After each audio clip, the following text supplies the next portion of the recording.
tsy manohatra velivelony 2014-021 sanatriny vavy zany fa fantako tsara mihitsy fa fampiarana ny constitution article 145 io 2014-021 io ary tsy manao torapoa tsy hoe mandeha mitondra ambany an'le débat akory hoe midina ambany le débat sanatry zany fa te hitarika ny saintsika fotsiny aho hoe tsara ny asina rafitra mpanaramaso amin'ny fampiarana ny lalàna ny contrôle de légalité mba fanajana ny principe d'équilibre de pouvoir fa nefa kosa tokony jerena tsara le izy tiako tenenina zao raha ohatra tsika iresaka ny 2014-021 zay mamaritra ny asan'ny représentant de l'état de hitatsika ao amin'ny article 15 fa misy olo tena ny premier ministre lehibe ny gouvernement sy ny ministre izy izay fantatra tsika tsara fa ny premier ministre no lehibe ny administration eto anivon'ny firenena ary lehibe ny fandriampahalemana eto anivon'ny firenena ao amin'ny article 16 deuxième paragraphe ny représentant de l'état koa mbola faritany 2014-021 io dia manana fahefana amin'ireo chef de service déconcentré rehetrarehetra ao amin'ny article 17 ny 2014-021 io dia ny représentant de l'état de mianima micoordonné micontrôler ny activité rehetrarehetra ataon'ny service déconcentré zay zany le misy de andao ndray ary tsika hijery atao am'le ny faritra article 154 milaza ny article 154 fa ny lehibe ny faritra no tompona ndraikitra voalohany amin'ny fampandrosoana raha ekonomika sy sosialy eny anivon'ny faritra ary izy no lehibe ny administration amin'ny article 154 jerentsika amin'izay ny anankiray ato dia misolo tenan'ny premier ministre lehibe ny gouvernement ary manana fahefana ny eo amin'ny chef de service déconcentré de ndray nefa ne milaza ndray eo amin'ny article 154 fa ny chef de région dia lehibe ny administration anivon'ny faritra misy anazy izay zavatra zay mila tena hitandremana tsara mba tonga an'ilay gouverneur na ny chef de région zay ny tiako ambara ao anatin'ny hevitrako ary mbola hitsanganako zany ijoroako zany hoe tsy afaka hanatanteraka ny fampandrosoana ray économique social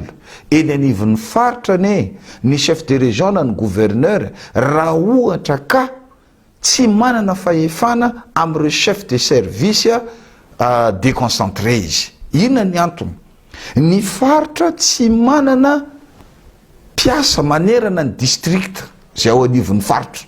fa tsy maintsy miara-miasa amin'ny intérieur foana izy zay ny faritra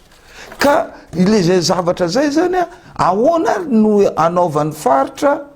anataterahan'ny faritra ny asany amin'izay fampandrosoana zay raha tsy manana fahefana izy zavatra foisiny eto amin'ny firenena zadinitsika fa ndraindray ny lehiben'ny faritra sy ny préfet tsy mitovy hevitra de inona ary ny zavatra miseho amin'izay fotoan'izay tsika rehetra ne samy mahita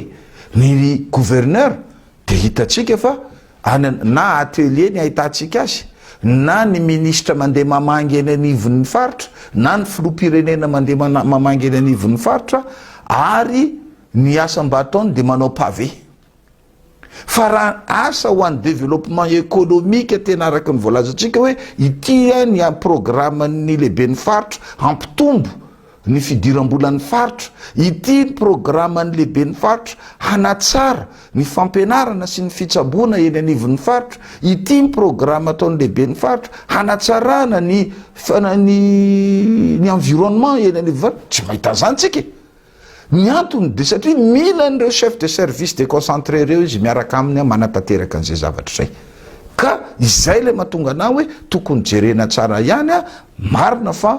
ny constitution no maniraka hoe lalàna mametraka anazy fa tokony apetraka amiko manokana zany aloha averina ohatrany tamin'ny taloha ihany tamin'ny fotoanan'ny président Ratsiraka sy président Ravalomanana ny andraikitry ny lehibe ny collectivité territoriale décentralisée tamin'ny fotoanan'ny président Ratsiraka dia président Fartany ny chef de province dia premier responsable en développement économique et social, représentant de l'État ary chef de l'administration. Ny solon'azy teo niditra président Ravalomanana, tena nivon'ny faritra indray no nataon'ny président Ravalomanana ny collectivité territoriale décentralisée dia mbola izay ihany koa notazominy représentant de l'État, chef de l'administration, premier responsable en développement économique et social. Tonga amin'izay amin'izao fotoana misy atsika zao dia nozaraintsika ilay izy nasiantsika olona hafa mihitsy. Neny président Ratsiraka sy président Ravalomanana dia nasiany zareo natao hoe contrôleur général de l'État eny anivon'ny miara-miasa amin'ny lehibe ny collectivité territoriale décentralisée iassurer le rôle ny contrôle de légalité sy ny iassurer ny gouvernement. Dia izay zavatra zay mipetraka tsara le izy dia voafehany tsara le mirindra tsara le izy. Amintsika miresaka zao zany dia tsika rehetra samy mahita hoe tena afaka manao le asa marina ve mafehan'ilay afaka mifehy le mpiasam-panjakana satria tsy afaka anao ninina ny gouverneur rery raha ohatra ka tsy ny mpiasam-panjakana araka ny voalazantsika ny administration no bras armé ny gouvernance politique. Zay le logique dia mba hipetrahan'izay zavatra zay no mahatonga anao hoe tokony kosa na asiana fanamboarana io 2014-021 io mba hatonga ny gouverneur sy na ny lehibe ny faritra na ny lehibe ny faritany na ny maire mba tena afaka anatanteraka tsara tsaka sy andavany n'ilay développement économique sy social zay nankidina taminy ary afany anao an'izay mila izy no mila manana fahefana amin'ny chef de service amin'ny chef de service déconcentré eraky ny district misy anazy izy. Zay zavatra zay tokony jerena fa tsy ary zany zavatra zany na tiatsika na tsy tiatsika dia mety hikitika constitution ve tsika azotsika atao tsy mikitika constitution raha ohatra tsy hikitika constitution fa ity le 2014-021 ity no asiana mandement. Tokona raikitra amin'ny commune Verzoa dia isady marina tokoa zany misy tokoa ny tokona raikitra amin'ny commune Verzoa satria raha ekeny ny gouvernement ilay daty izy mbola raha ekena satria mbola tsy nanaiky nefa zareo amin'ny fahaenina folo ny volana Desambra dia Verzoa ireo izay zavatra zay zavatra misy foana amin'ny démocratie fa io anjaran'ny mpanapa-kevitra no mandanjalanja hoe amin'ny fotoana manao ahoana tokony andehanany fa ny anay ataony seny tsy hoe miala ndraiky zay fa ny voalaza lalàna dia anjaranay manao tolo-kevitra dia anjaran'ny gouvernement manapa-kevitra dia rehefa tapahany io dia atao ahoana no fa samy amin'ny zavatra rehetrarehetra io misy Verzoa foana tsika koa lera mandeha fifidianana filopirenena sy fifidianana ben'ny tanàna na fifidianana solombavam-bahoaka dia misy foana Verzoa satria misy adesiel na liste électorale dia ho anay zany sur le plan technique mitovy amin'izay le izy tsy raha ohatra kosa ka hoe 500 commune tsisy mera voafidy na tsisy ino izy mpanolotsaina any kamba mety mipetraka na bebitra fa le izy ane kely miapahany tsy manamaivana le kely satria azon'ny olona foana mandeha mifidy fa ny ino izy ny tia natokavana dia ny hoe rehefa tapaky ny mpanapaka fa alefa le fifidianana atao ahoana fa mety miavy amin'ny fotoana manaraka indray zany ny fifidianana amin'ireo tanàna na commune tsy misy ben'ny tanàna sy mpanolotsaina reo.